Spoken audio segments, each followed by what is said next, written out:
Hampir 1 minggu telah berlalu, 4 hari panjang, 4 hari penuh tantangan, dari 4 asas KDB yang menjadi pondasi perjuangan hingga isu-isu kontemporer yang mengguncang pola pikir kita semua.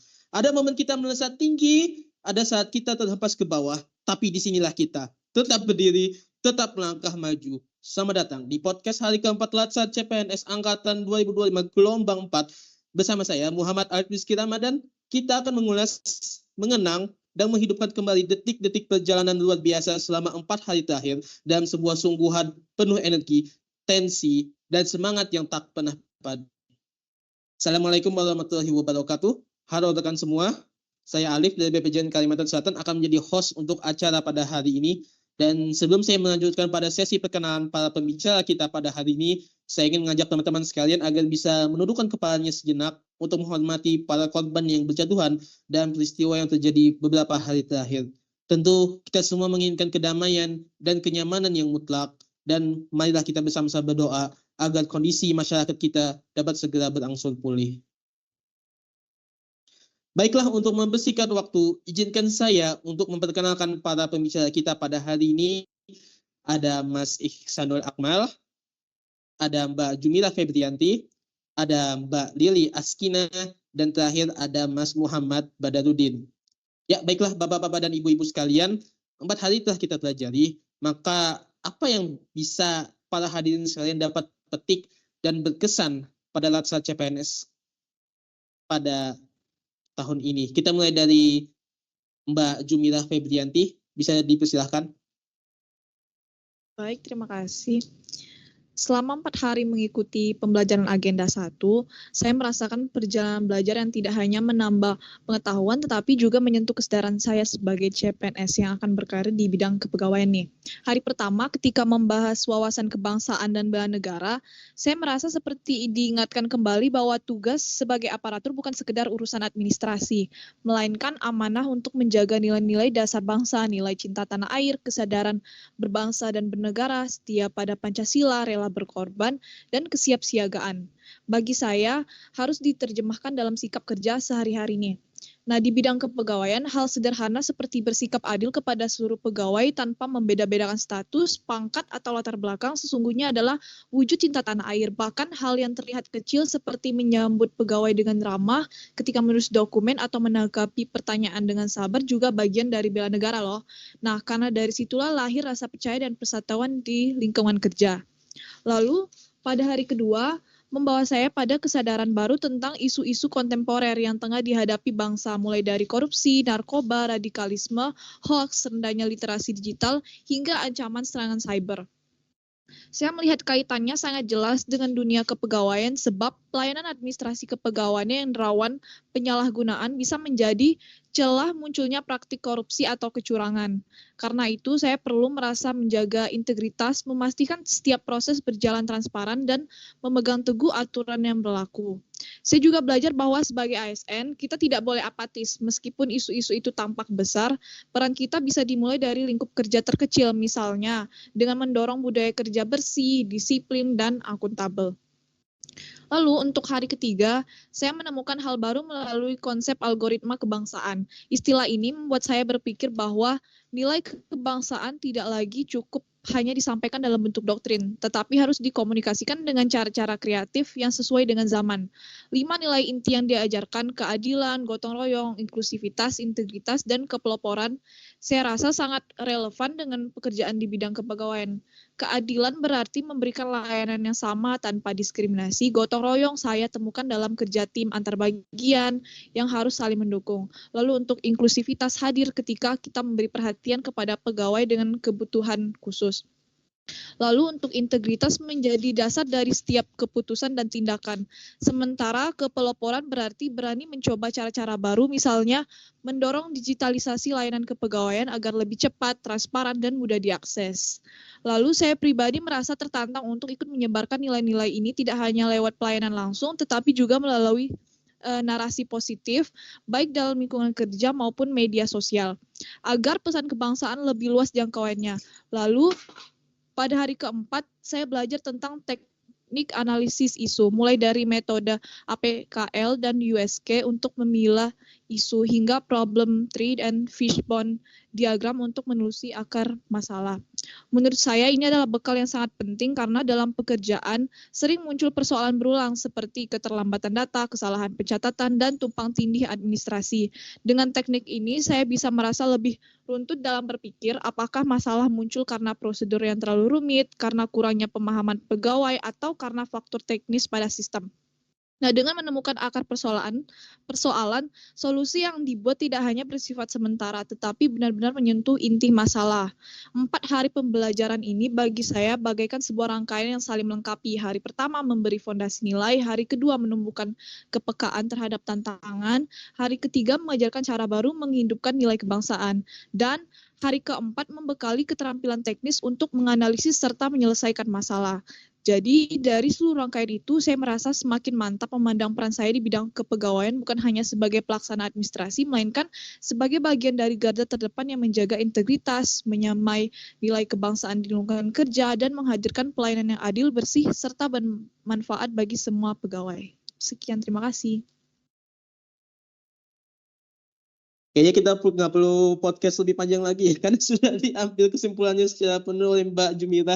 Terima kasih Mbak Jumita atas pendapatnya. Baiklah, kita mungkin lebih adilnya kita bagi satu sama lain aja ya, kita berbagi saling sudut pandang satu sama lain mengenai apa yang telah kita laksanakan selama 4 hari terakhir. Selanjutnya saya kasih kesempatan kepada Pak Muhammad Badarudin untuk memberikan opininya terkait 4 hari Laksa CPNS pertama. Itu silahkan. Ya, terima kasih. Menurutku sih kita kan sebagai CPNS ya, sebagai ya dalam tanda kutip pegawai baru yang masuk ke dalam dunia instansi pemerintahan yang banyak banyak protokol, banyak step-step yang tidak bisa dilewatkan untuk melakukan sesuatu. Jadi agenda satu ini sih bagus sekali ya untuk membekali kita dari segi wawasan kebangsaan, bagaimana bangsa kita terbentuk, terus isu-isu, bagaimana kita menyebarkan menyebarkan paham-paham yang lebih bagus, memberikan komunikasi kepada masyarakat, terus bagaimana kita mencari solusi, mencari akar dari permasalahan. Itu bagus sih menurut aku sih, karena ya kita kan sebagai ASN itu sebagai pelayan masyarakat. Jadi kita itu harus bisa fokusnya itu kepada masyarakat dan kepada negara. Jadi pembekalan yang ada di agenda satu selama 4 hari terakhir ini bagus banget sih sebagai fondasi fondasi kita untuk menjadi ASN yang lebih baik, menjadi pembekalan, kita tahu mana yang harus kita perbaiki, mana yang harus kita garis bawahi, mana yang harus kita kasih lebih banyak fokus untuk bisa memperbaikinya, menjalankannya dengan lebih baik agar kita bisa menjadi ASN yang berintegritas dan bisa memberikan perubahan lah. Karena kita ASN muda kan diminta dan diharapkan untuk memberikan perubahan menjadi yang lebih baik di instansi ini. Jadi menurut saya sih bagus-bagus. Saya sepakat, kurang lebih sependapat juga dengan Pak Badarudin, karena kita sebagai ASN juga dibentuk untuk menjadi pegawai yang memang bisa bermanfaat bagi pemerintahan dan juga bagi masyarakat berbangsa dan bernegara.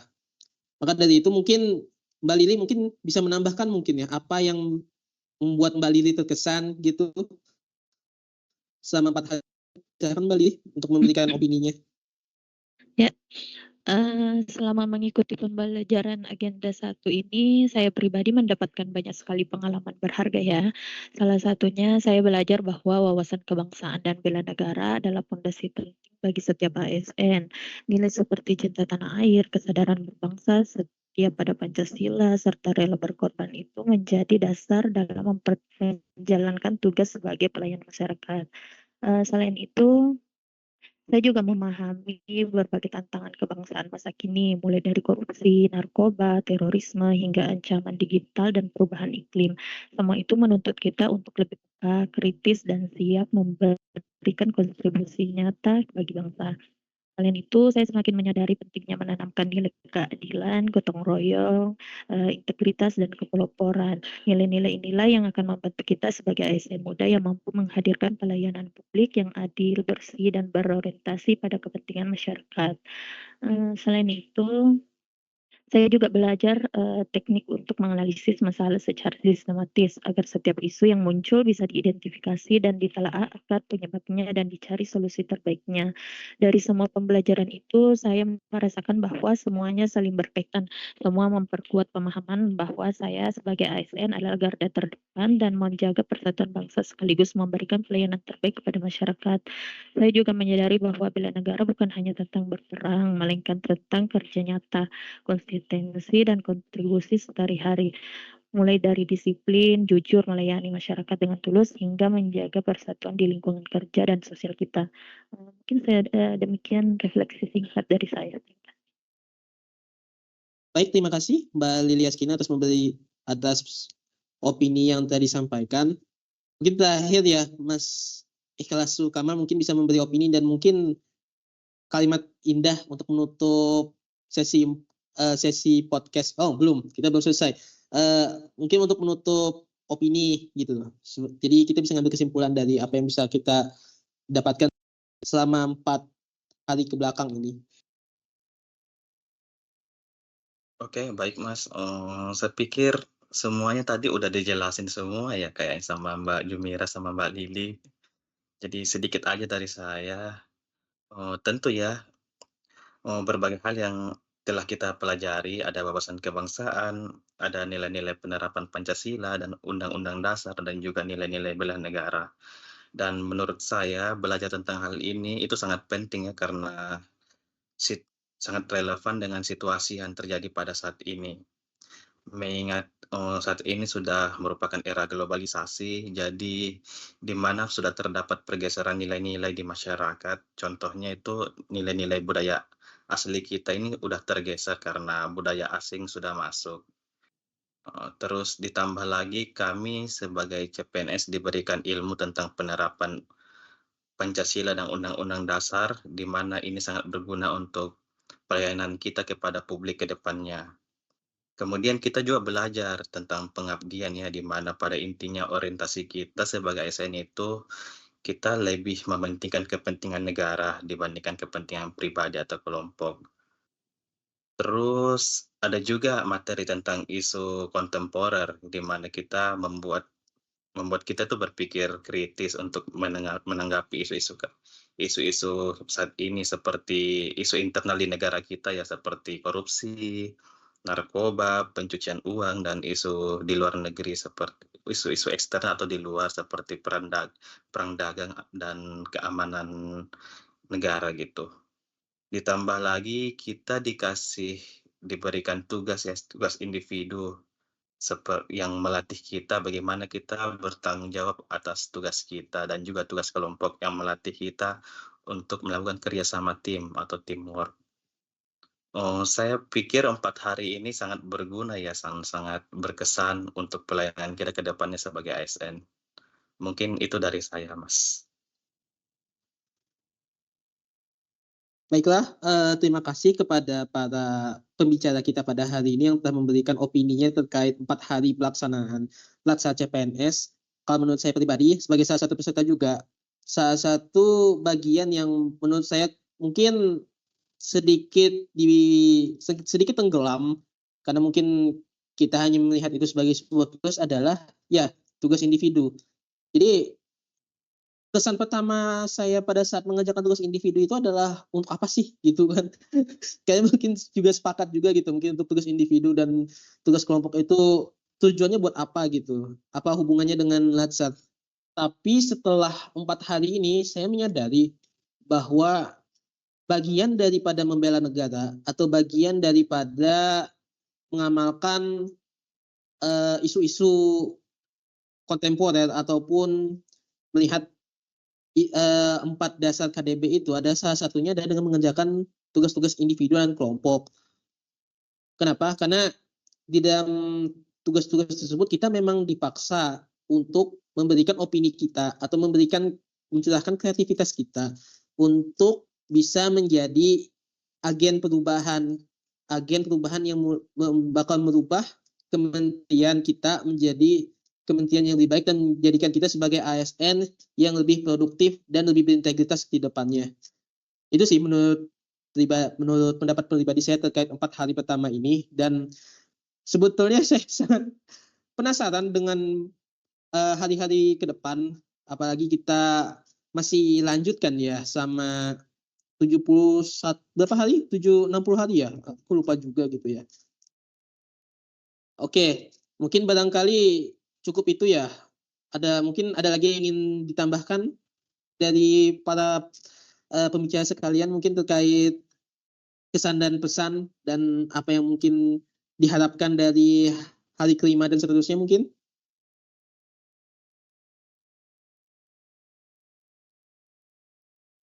Cukup ya? Cukup.